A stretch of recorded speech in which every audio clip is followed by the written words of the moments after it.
Joining us now, as promised, BYU big man extraordinaire and now BYUtv basketball analyst Chris Miles. Chris, let's ask you the question. Where does St. Marys rank now in the hierarchy of BYU sports rivalries? I think it's number 2. That's what we said. And I would say that includes all Mountain West Conference play. Wow, isn't that weird? It's only been 6 years with St. Marys in the West Coast Conference, but they have elevated themselves in this rivalry status. Why number 2? Because BYU hasn't won the conference. And so it's salt in the wound. It just hurts more. It's more agitating. It's more irritating. If we're winning the conference or if we've won a couple of times, I think we say, we don't care so much about these guys. And we can go back to hating UNLV or whoever. And I played, and so, I guess I can say it, right? Yeah, yes. And those feelings are kind of dormant for the fans now. You're allowed to have, exactly, because it's in the past, right? And we're always looking to the future. But because our history in the West Coast Conference is so recent and it's in all of our minds, I would say it's up there. It hurts. Yeah, and it's more than Boise State football. And it's more than, I said what everyone thinks, little brother Utah State, right? Yeah.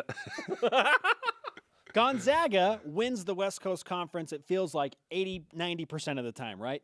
But when they don't, it's been St. Marys. Yes, there's only been one team since Mark Few came into the league that won the tournament besides St. Marys or Gonzaga, and it was San Diego 1 year. One stinking year. It's not even BYU at this point. But St. Marys comes in town tomorrow. But before we do that, let's talk about last night. Yes, and speaking of San Diego.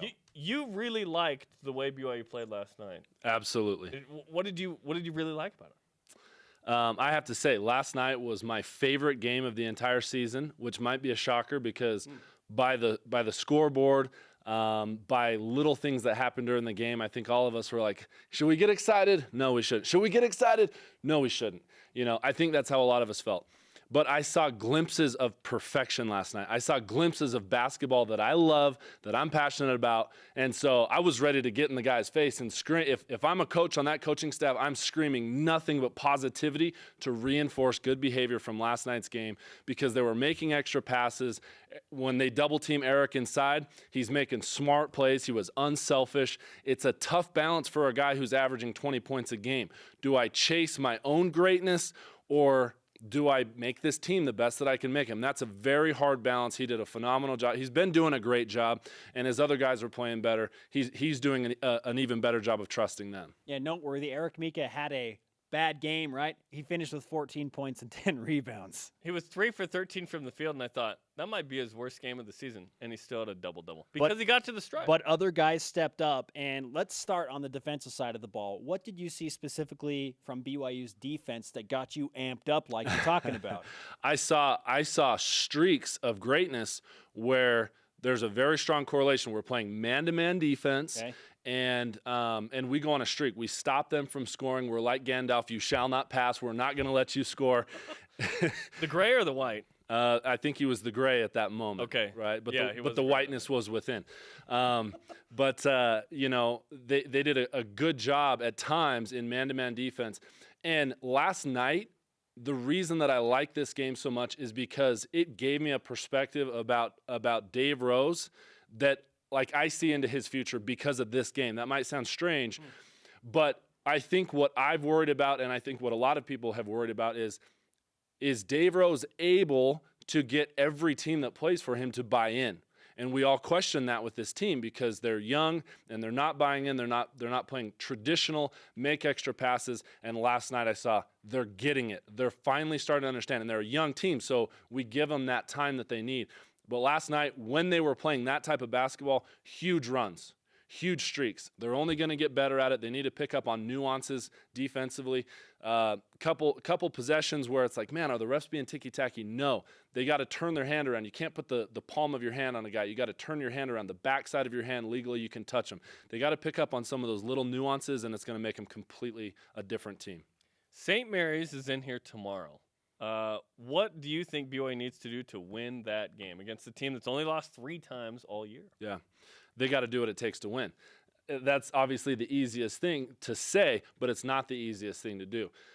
Just like last night, they kind of figured out and were patient a little bit offensively.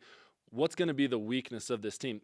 what I like so much about the game last night is BYU's kind of been this little puppy, but because of the potential of this puppy, we're judging it like it's the size of dog that it really is. Some little puppies for their species are huge dogs, right? And that's what we expect of this BYU team. They're like a little puppy.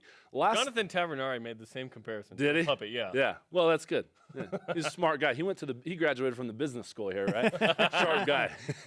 But that's exactly what they are. And last night I saw them kind of experiment and say, what am I? You know, how good am I really going to be? I don't have to just fight and scrap anymore. I can kind of test to see what type of puppy I am, and that's what I saw from this team, and that's what made me so excited is they're finally starting to buy in.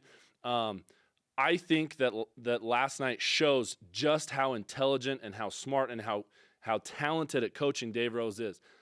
What kind of coach can get a team in a rebuilding year to like the 25-win kind of caliber? Dave Rose can. Pretty crazy, right? A win tomorrow would be 20. Yeah, and they have that potential. They could creep up on 25 wins this season, and this is a rebuilding year with freshmen and sophomores, and virtually not much of a bench. Not many guys on the bench who are showing, hey, I want to come in and I want to try and be better than the guy that was in before me. I don't see a lot of that on the bench. So for what Dave Rose is working with, this guy deserves 500 wins in this program. That's how I feel. Chris Miles with us, former BYU basketball center and one of our analysts in Studio B, talking about not just San Diego and the win for BYU last night, but looking ahead to St. Mary's, the 22nd ranked team in the country, coming to Provo tomorrow. Nick Emery was kind of awoken from an offensive slumber of sorts last night. He went nuts, made his first 5 3-pointers. What do you think we are going to see from Nick Emery in the coming games? Was that just kind of an aberration, or do you feel like that's what's going to be more consistently from him? I think it'll be more consistent. He doesn't have to shoot that kind of percentage to get the night started. What I want to see, and I think what everybody wants to see, and more so what everybody wants to feel, is when you are witnessing unselfish basketball, when you're witnessing selfless play, there's a contagiousness that just makes the ball go in. And last night, the shot selection was really good. We were making extra passes, and that's what makes me, again, so excited about last night's game, is because that was different. In the past, when you saw those extra passes, it was kind of like a necessity. It wasn't so much intentional. So I got really excited because I see they're intentionally making these extra passes, and it's contagious, and it's going to contaminate this whole team, and it's going to start to affect the bench, and it's going to give the coaches, the coaches relentlessly have to have that hope and that drive and keep pushing the team to try and catch that vision. But you got to believe it affects the coaching staff as well. It penetrates everybody that's a part of the program. And so those little plays where someone's saying, I'm giving you this bucket, and you're going to give me credit for it, but I'm going to give it to you, and it just becomes contagious, unselfish play. The development of the youth has been nice as well. We forget Nick Emery's just a sophomore, right? Mika's a sophomore. Freshman Yoli Childs, 23-17 Saturday. He goes 12-8, had a little bit of foul trouble, so didn't play as much. But what have you seen from Yoli Childs this year? So here's what I think about Yoli as a player as a whole. We kind of see a roadmap for where Nick is going to go. We kind of see a roadmap for where Eric's going to go as a player. He's got to make a decision, and he's always going to have a balance of, do I keep dominating down low? When do I kick out? When do I be a team guy? When do I be a distributor? Most of the time, your center doesn't have to be a distributor, and Eric he's going to have to toy with that his whole career and find a balance. Yoli, we don't know what we have yet. Okay, he's the puppy of the puppy. Okay, and he's a big puppy. He's a big puppy. He could be a guy that becomes so good down low that Eric becomes the 4 over the next couple of years. If he doesn't serve a mission and if he stays, and we'll see, right? That's his decision. We'll see what happens there. So we don't know if we'll have him with that group. But if he is with that group, there's going to be times where they can create massive mismatch problems for the other team because he can post up. On the other hand, if he really works at his game and becomes a little bit more guard-oriented, this kid, is he a teenager? Yeah. He's a teenager. He was on that yellow bus last year. 18 years young. He's playing like a grown man as a teenager. This guy, in my opinion, because we don't know exactly what his potential is. It's kind of off the charts. He could become the X factor for this team. He could become the guy that is a huge difference maker in the ultimate potential of this group. Chris Miles with us in Studio B. All right, what's going to happen tomorrow? How do you see the game with St. Mary's playing out in the Marriott Center? We're going to win. BYU will win. We're going to win this game. Why? We're going to will to win this game. Why do you feel that way? You know, I think last night was a stepping stone. Okay. Do I think it's going to be easy? No. Do I think it's going to be hard fought? Yes. Is there a chance we can lose? Of course there is. But we're at home. These guys are gaining confidence as a team that can win at home against good opponents. That confidence is growing game by game.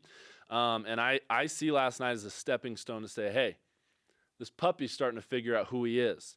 So I favor the Cougars. I want the Cougars to win tomorrow. I know we all want them to win, but I favor them to win tomorrow. I think they can do it. They're going to have to play a great game. They're going to have to learn a lot from their last game and from their last 2 games because there's a lot of improvements they need to make. If they can play man-to-man and if they can get the game at their pace where they're scoring 70 or 80 or 90 points and not in the 50, 60-point range, if they can get St. Mary's uncomfortable, they can win this game absolutely. I feel like this is another one of those games where the first to 70 points will, I was going to say will first win to the game. 65. Maybe, yeah. St. Mary's plays, honestly.